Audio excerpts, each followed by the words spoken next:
was about falling out of love with Worry. So it wasn't even about a relationship at the time. Okay. And I remember Marvin had this track, and I was like, okay, cool. Well, what's your concept? Because I always ask about the concept that the creator had for it, so I can kind of see if we can marry it and kind of give it the same type of feel. I had the idea. So he was talking about relationship, and I was like, man, I'm not really feeling that because, you know, I'm in this situation, and, and I don't want to jinx anything, so I definitely don't want to be singing about falling out of love, and I'm not falling out of love. So CylentSounds was like, it could be anything, something that you just want to let go. And I worry all the time. That's one thing that I'm always working on, is like worried about money, worried about if I'm gonna make it here on time, you know, all these different things. So I just know that when you fall out of love with that thing that's kind of having you in bondage, then you're gonna be free. Yes, you so will. I started writing Falling Out of Love, started writing to it.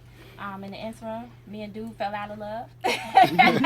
And then about 6-7 months later, I was able to kind of, was it 6 months? Yeah, about 7-8 months later, I was able to kind of pick it back up. I'm like, okay, well, you know, I'm not free yet, but I'm going to get through it, and I'm going to sing about it and kind of use that for the inspiration to finish it. So once we started to record it, we started it recording in May, and then just, you know, ran out of studio time. We recorded later on in the year. And after doing that, it just brought a brand new energy to it. So I'm definitely thankful for that space and time to kind of just create and sit with it and fall out of love, I guess. Well, and metaphorically, you can use it on many levels. So that's the beauty of it. So absolutely one of those things just to get you through a rut. Basically. For sure. You definitely remind me of an artist similar to myself. I definitely, sometimes even when you're in situations, some of the music you begin creating foreshadows some events in your life. Yeah. And it's not always a bad thing, like you said. It can be a release or a freedom, which is a good way to look at it. So that's a really beautiful way. And you can hear the darkness and the relief in the song too. So. Yeah. Now, I will say though about the second track that lyrically and the content in it,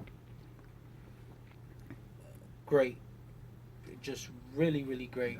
And I don't mean to point at anybody, but I think that the production didn't do justice on your lyrics and on that time. I mean, just going off of that, I think the drums could have been a little deeper in certain parts. Even when you said this is my part, I think if they were a little bit deeper, then I mean, because everything about it, your vocals were completely on point. Your lyrics, delivery, chorus. I mean, that's something that somebody can jam to.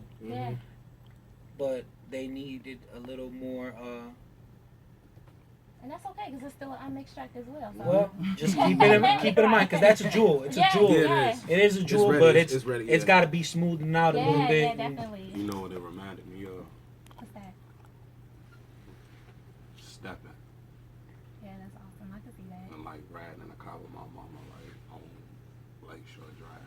See, that reminds me of a Lakeshore Drive, and kind of just going over it in your mind. You know?